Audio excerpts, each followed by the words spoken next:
Hello everyone, welcome back to Hook Night. Look at this incredible setup today.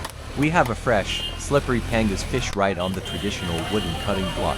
Our expert is holding a heavy meat cleaver, ready to show us some serious cutting skills. Pangas fish has a very smooth and soft skin, which makes it quite slippery to handle. But watch the grip and control.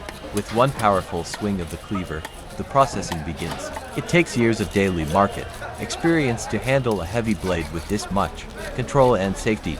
Now, the master cutter is slicing the fish into clean, uniform steaks. The meat of the Pangas fish is highly popular for its rich texture. Notice how smoothly the cleaver passes through. No hesitation, just pure flow and precision. If you are loving these satisfying knife skills, make sure to hit that subscribe button right now. Next up is separating and cleaning the head. Even in a busy, wet local market environment, the speed and accuracy never drop.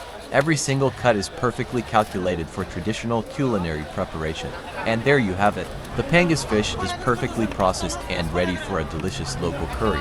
What do you think of this amazing cleaver technique? Let me know your thoughts in the comments. Don't forget to like, share, and subscribe to Hook Night. See you in the next exciting video.